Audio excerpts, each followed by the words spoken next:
자, 여러분 안녕하세요. 꽃보다 취업 강원 대표입니다. 오늘 여러분들한테 이마트 체험 공부를 가지고 왔어요. 이마트 저도 되게 자주 갔었는데 성수동 이마트가 본점이었는데 뭐 차로 가면 이제 가까운 곳이어서 자주 갔어요. 밤에도 이제 뭐 쇼핑하러 가고 있는데 거기가 이제 잠시 문을 닫아서 좀 서운한 편인데 아무튼 간에 이마트 이번 체험 공고 놓치지 마시고 꼭 지원하시면 좋을 것 같고요. 24년 상반기에는 이제 취업이 굉장히 어려웠어요. 티어도 굉장히 적었는데 그 이유하고 대응 방안을 제가 위에 영상으로 드렸으니까 뭐 보시면 좋을 것 같고요. 근데 하반기가 상반기보다 훨씬 나은 것 같다. 지금 좀 약간 취업 난이 좀 풀린 것 같아요. 그래서 여러분들 꼭 지원을 자신감 있게 팍팍 넣으시면 좋을 것 같고, 여러분들이 취업 상담에 오시면 직무 설정, 방향성 설정, 내 스펙으로 어느 정도 갈 수 있는지, 자소서 상태 어떤지, 제가 쓴 자소서 보면서 와 자소서란 게 이런 거구나 하고 깜짝 놀라실 거고, 상담 오세요. 궁금증 하나도 없어질 거야. 여러분들의 구독과 좋아요가 저한테 큰 힘이 되니까 구독, 좋아요 꼭 부탁드릴게요. 자, 일단 이마트 어떤 곳인가.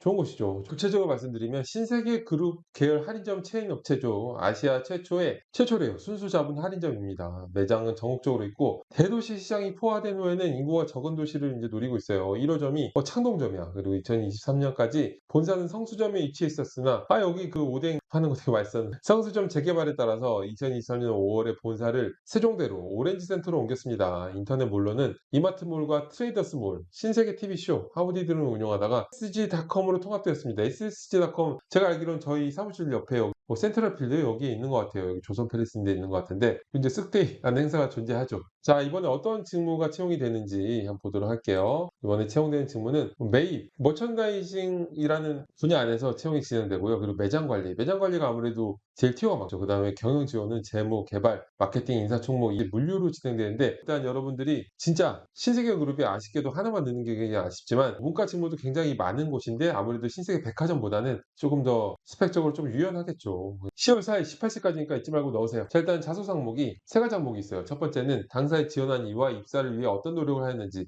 구체적으로 기술하는 항목인데, 사실 이게 좀 복잡해요. 왜냐하면 입사를 위해서 노력한 게 아무래도 이제 나의 어떤 역량을 쌓기 위해서 노력했던 걸 써야 되는데, 이번 항목도 내가 이 일을 하기 위해서 잘할 수 있는 능력을 적는 거기 때문에 배분을 좀 해야 될 것 같다라는 생각이 들어요. 근데 이제 나의 어떤 역량을 적으라고 할 때는 직접적인 어떤 나의 업무하고 관련이 있을 만한 그런 역량들, 그런 경험들을 적는 게 있고, 이건 스토리적인 게 아니죠. 근데 또 스토리를 적는 것들 있죠. 뭐 장단점, 커뮤니케이션 역량, 개성 경험, 뭐 열정 뭐 이런 걸 적는 게 있는데, 1번과 2번 중에 어떤 걸 어디에 배치해야 되는가라고 생각을 해보면은 저는 1번이 직무 역량을 스토리적이지 않은 걸 풀어내는 게 맞다고 생각해요. 여기는 어쨌든 경험이나 역량이 아니라 어떤 노력을 하였는지이기 때문에 내가 역량을 향상시키기 위한 걸 써야 되잖아요. 그러면 스토리적으로 커뮤니케이션 역량이 있습니다, 이게 아니에요. 그런 스토리를 넣는 게 아니라 1번에다가는 여러분들이 직접적으로 업무와 관련된 얘기를 먼저 지원 동기를 적고, 그 다음에 소제목 구분해서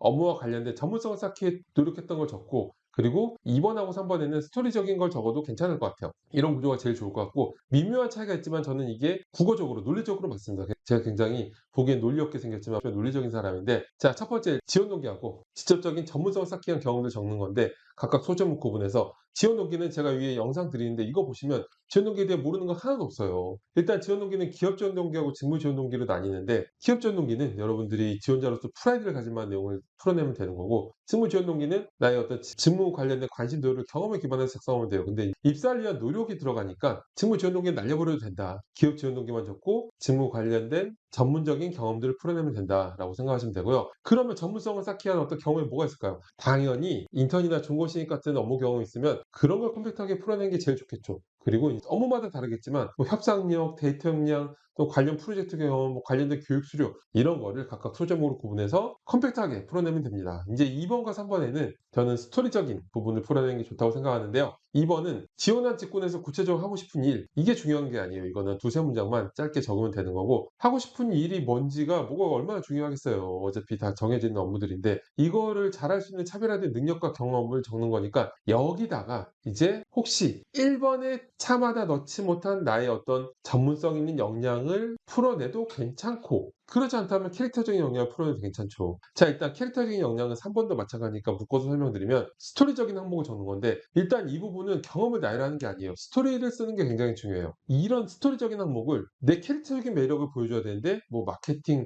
프로젝트 소개 또는 뭐 나의 어떤 성과, 5% 향상 뭐 이런 게 메인으로 생각해 버리면 읽어보기가 어려워요. 그런 거 읽으려면 외우면서 봐야 되는데 외우면서 읽어볼 사람 아무도 없다. 그렇기 때문에 꼭 스토리를 해야 돼요. 스토리는 바로 상황을 제시하고 그다음에 어떤 문제점이 진짜 중요해요. 문제가 명확해야 뒤를 읽어보고 싶은 흡입력과 어떤 궁금증 그리고 몰입도가 생기거든요.